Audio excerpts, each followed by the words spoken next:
नमस्कार दोस्तों, स्वागत है आपका हमारे चैनल पर जहां पर आपको स्टॉक मार्केट की लेटेस्ट न्यूज़ मिलती रहती है। तो दोस्तों आज हम एक फार्मा कंपनी की बात करने जा रहे हैं। वहां पर सामने रिजल्ट्स आए हैं उस कंपनी के, तो रिजल्ट्स में काफ़ी बड़ा उछाल है। पर उसके अलावा हम देखेंगे पहले कैसे रिजल्ट रहे हैं कंपनी के, ग्रोथ कैसी रही है, साथ में शॉर्ट टर्म के लिए अगर ट्रेडिंग करनी है तो चार्ट्स पर क्या लेवल्स दिखाई दे रहे हैं। तो वीडियो शुरू करने से पहले बोलना चाहूंगा कि जो लोग चैनल पर नए हो सब्सक्राइब कर लें ताकि आपको स्टॉक मार्केट की लेटेस्ट न्यूज़ एंड एनालिसिस मिलता रहे। तो स्टॉक आप देख सकते हैं दोस्तों, कैडिला हेल्थ केयर लिमिटेड 406 पर चल रहा है। आज बाजार बंद होते होते इसमें गिरावट आ गई थी और आज दिन में आप देखिए काफी बड़ी रेंज में चला है, लगभग 425 422 की रेंज से 406 की रेंज। तो काफी वॉलिटिलिटी बनी रही इस स्टॉक पर। फार्मा स्टॉक्स में आज के लिए देखने को मिल रहा है वैसे ही प्रॉफिट बुकिंग चल रही है। साथ में अगर कोई कंपनी अच्छे रिजल्ट्स भी दे रही है फिर भी उनमें कुछ प्रॉफिट बुकिंग चल रही है क्योंकि ऑलरेडी काफी ज्यादा भाग चुके हैं। अगर इस शेयर की बात करें तो ये टिल डेट आप देखिए काफी अच्छे रिटर्न्स दे दिए। 250 से नीचे चलता रहा शेयर और 450 तक के प्राइस को टच कर आया था। तो आप देख सकते हैं ऑलरेडी अच्छे रिटर्न्स देती हैं। तो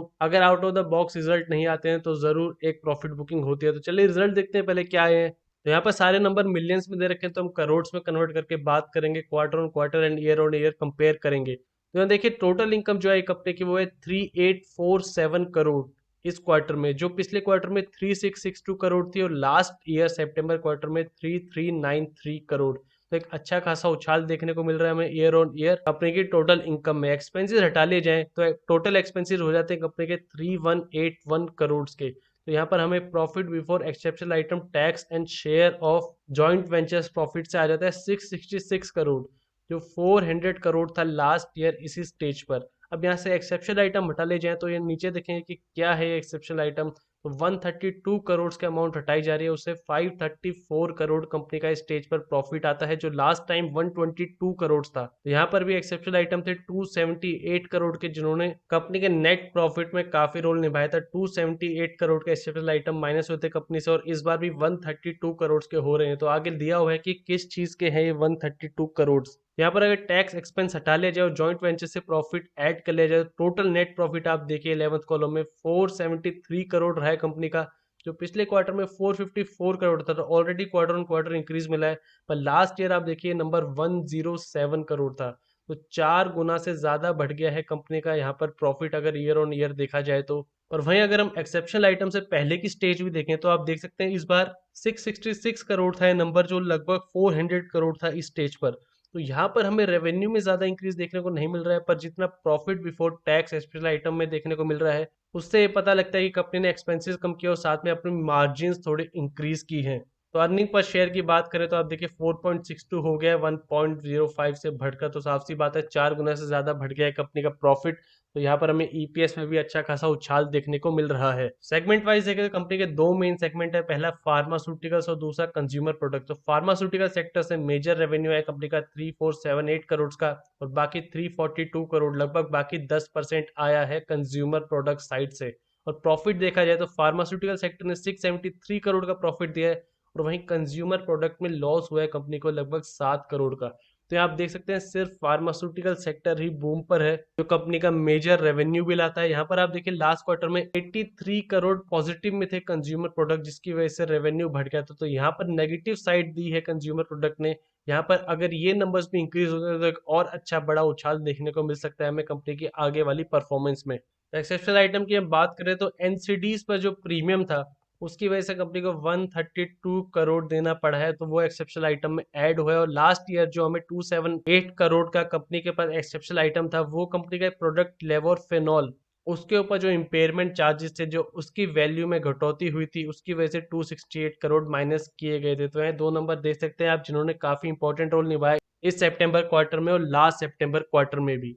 तो यहाँ पर एक समरी देख लेते हैं हम। कंपनी का रेवेन्यू 13% बढ़ा है ईयर ऑन ईयर। एबिटदा बढ़ा है 863 करोड़ पर होकर 36% ईयर ऑन ईयर हमने देखा। वहां पर एक्सेप्शनल आइटम से पहले जो नंबर आए थे वहां भी बड़ा इंक्रीज था 36% का। एबिटदा मार्जिन आप देखें 22.6% है, जो 3.70% से इंक्रीज हुए। तो हम बात कर रहे थे ऑलरेडी कंपनी के मार्जिन में इंक्रीज हुए, वहां आप देख सकते हैं 18.9% से 22.6% हो गया है नंबर। और साथ में कंपनी बता रही है कि उन्होंने अपना डेप्ट काफी कम किया है, 2709 करोड़ से कम कर डेप्ट अब 40% रिड्यूस हो गया, जो मार्च 2020 में रिपोर्ट करता है। 6 महीने के अंदर कंपनी ने 40% अपना डेप्ट कम कर लिया, जो 4031 करोड़ है फिलहाल, तो 6740 करोड़ था 31 मार्च को। तो आगे हम फंडामेंटल्स देखेंगे तो वहां पर नंबर ध्यान देना जरूरी है कि कैसे कंपनी का डेप्ट कम हो रहा है। यहाँ पर 2709 करोड़ कंपनी डेप्ट कम किया है फिलहाल 6 महीने में। तो और अगर आपको डीप रिसर्च करनी है इस रिजल्ट में तो मैं आपको डिस्क्रिप्शन बॉक्स में दे दूंगा ये लिंक, आप पूरा पढ़ सकते हैं कंपनी के किन सेगमेंट पे ज्यादा इंक्रीज हुआ है। तो चलिए चार्ट देखते हैं, कंपनी का चार्ट हमें क्या संकेत दे रहा है। तो यहाँ पर आप देखिए कि कंपनी में ऑलरेडी काफी तेजी आ चुकी है जैसे हमने प्रीवियस चार्ट में देखा था।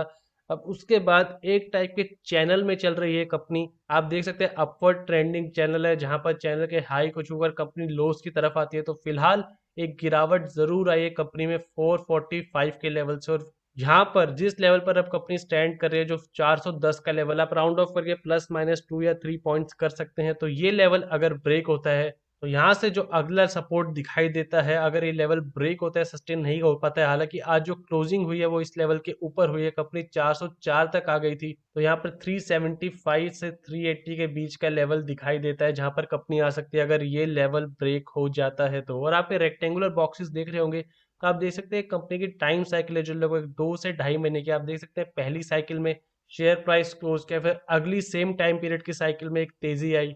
अब नेक्स्ट साइकिल में आप देख सकते हैं फिर से कंपनी ने ऊपर क्लोज किया। तो अब जो नई साइकिल शुरू हुई है लगभग 13 अक्टूबर के आसपास, अब यहाँ पर क्या होता है, क्या यहाँ भी कंपनी नीचे जाकर एक नया हाई बनाती है 460 475 के लेवल को टच करती है जब तक ये साइकिल खत्म होती है, या फिर एक बड़ी प्रॉफिट बुकिंग आती है और कंपनी 375 के लेवल के आसपास जाके कंसोलिडेट करती है। तो इसके लिए जो लेवल मैं आपको ऑलरेडी बता चुका हूँ 409 से 410 इस रेंज में काफी इंपॉर्टेंट रहेगा।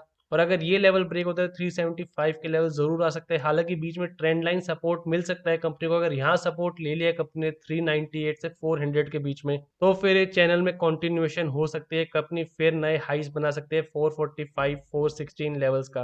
और जो अभी हाई बना है लेटेस्ट आप देखिए 445 का, ये लेवल इंपॉर्टेंट क्यों है, इसके लिए हमें वीकली चार्ट देखना पड़ेगा कंपनी का। तो वीकली चार्ट में आप देख सकते हैं जो कंपनी ने अभी हाई बनाया है 445 446, वो काफी इंपॉर्टेंट लेवल है क्योंकि 2015 अक्टूबर में लेवल बना था, यहाँ एक रेजिस्टेंस मिली थी कंपनी को जिससे एक बड़ी गिरावट आई थी 300 के लेवल्स के लिए। तो 160 पॉइंट की डायरेक्ट गिरावट आई थी। उसके बाद यहीं पर एक डिमांड जोन बना था जब एक तेजी आई, लेकिन इस लेवल के ऊपर एक ही बार जा पाई कंपनी, सस्टेन नहीं कर पाई। देख सकते हैं 15 जनवरी 2018 के आसपास भी इसी लेवल से एक बड़ा ब्रेकडाउन देखने को मिला था।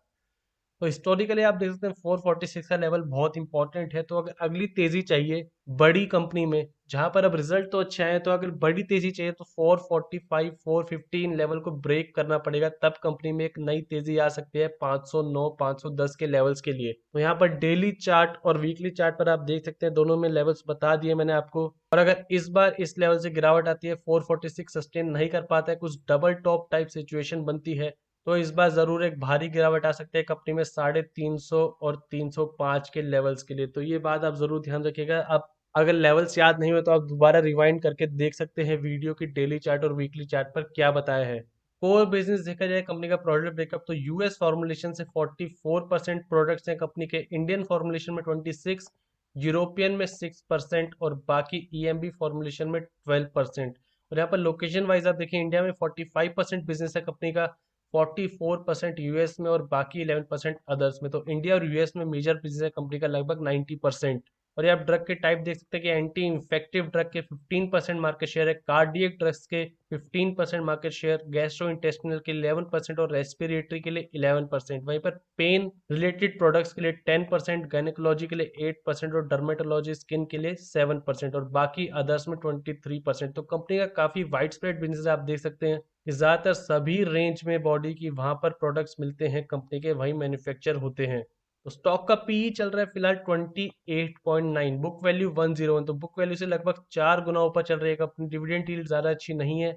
आरओसी आप देखिए 11.8% और आरओई 14.1% का रिटर्न ऑन इक्विटी मिल जाता है। बाकी कंपनी से कंपेयर करेंगे तो सन फार्मा आप देखिए 29.18 की पी चल रही है, लगभग इसी कंपनी के आसपास चल रही है। बाकी डॉक्टर रेड्डी जो डिमांड में है स्टॉक्स, उनकी देखिए काफी हाई चल रही है, डॉक्टर रेड्डीज की 50 से ऊपर चल रही है, बायोकॉन की 64। तो फार्मा सेक्टर में आपको काफी रेंजेस दिख जाएंगी। ऑलरेडी क्रैश के बाद एक अच्छे रिटर्न्स दे दिए फार्मा स्टॉक्स ने। वहां पर आपको काफी रेंजेस पे पीई मिल जाएंगे अलग अलग स्टॉक्स की, कुछ ज्यादा चले हैं कुछ नॉर्मल चले हैं और कुछ में ज्यादा तेजी नहीं आई। सिर्फ आप देखते हैं 37.45, तो लोअर बैंड ऑफ पीई में आता है स्टॉक। जब देखते हैं तो वहां पर औरोबिंदो फार्मा पीई में काफी नीचे चल रहा है 14.93। तो हमें जो बड़ा उछाल देखने को मिला कंपनी में 107 करोड़ से, जो अभी 400 करोड़ से ऊपर की सेल्स हुई है, तो आप देखिए वो सिर्फ एक क्वार्टर था जब काफी कम सेल्स हुई थी। ऐसा नहीं है कि कंपनी की 100 करोड़ से कम की सेल्स चलती जो अब एकदम से 400 करोड़ से ऊपर की हो गई है।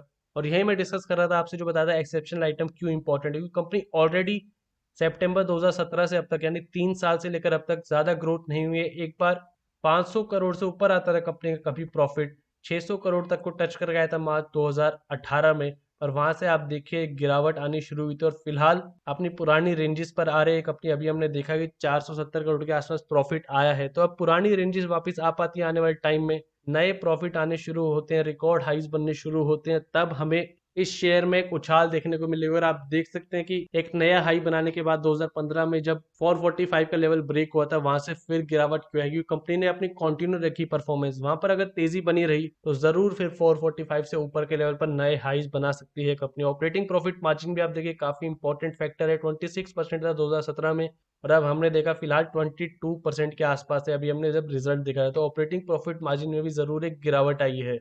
लंबे समय का देखें तो कंपनी के 2010 में 3,500 करोड़ की सेल्स होती है, जो बढ़कर 14,000 करोड़ लगभग 15,000 करोड़ हो गई है। तो यानी 4 गुना कंपनी की सेल्स बढ़ गई है 10 साल के अंदर। ऑपरेटिंग प्रॉफिट आप देखिए 711 करोड़ से 2751 करोड़, वो भी 4 गुना बढ़ गया है। और नेट प्रॉफिट आप देखिए 505 करोड़ से अभी इस समय तक 1177 करोड़। तो मार्च 2020 में एक ऐसा क्वार्टर आया था जब कंपनी की अच्छी सेल्स हुई थी, तो आप इस नंबर से कंपेयर कर सकते हैं लगभग 1800 करोड़। तो ऑलरेडी इंक्रीज हो रहा है कंपनी का प्रॉफिट ईयर ऑन ईयर देखा जाए तो, पर पिछले कुछ साल से एक रेंज बाउंड हो गया। अब यहाँ से एक ब्रेकआउट देखने को मिलता है प्रॉफिट में, कोई नया प्रोडक्ट आता है कंपनी का, मार्केट शेयर बढ़ता है आने वाले कुछ 2 से 3 क्वार्टर में, तब हमें एक बड़ी उछाल देखने को मिलेगी, नए हाइस देखने को मिलेंगे। बैलेंस शीट देखी जाए तो आप देखिए 10,000 करोड़ से ऊपर की कंपनी के पास रिजर्व हैं, और बोरिंग्स आप देखिए मार्च 2020 तक की दे रखी है 8,000 करोड़ पर। फिलहाल हमने देखा कंपनी ने बताया कि उन्होंने अपनी डेप्ट कम कर दिया, अब 4,000 करोड़ के आसपास स्टैंड कर रहा है कंपनी का डेप्ट। तो ये नंबर आप ध्यान रखिए, कंपनी डेप्ट कम कर रही है। तो अब ये रिजल्ट देखकर मार्केट कैसे रिएक्ट करता है, पहले तो वो ट्रेंड डिसाइडिंग लेवल होगा कि यहाँ से कंपनी 410 के लेवल को सस्टेन कर पाती है, वहां से ऊपर जाते हैं, या फिर एक बड़ी प्रॉफिट बुकिंग आती है। जो हमने लेवल्स डिस्कस किए 375 370 वो लेवल्स आते हैं। और लंबे समय में आपको ऑलरेडी मैं बता चुका हूँ कि प्रॉफिट कंपनी को जनरेट करने पड़ेंगे, हायर ग्रोथ दिखानी पड़ेगी, बैलेंस शीट इंप्रूव करनी पड़ेगी। Pharma sector already growing sector है, आगे 2 से 3 साल में भी पॉजिटिव संकेत है। तो वहां पर कौन सी कंपनी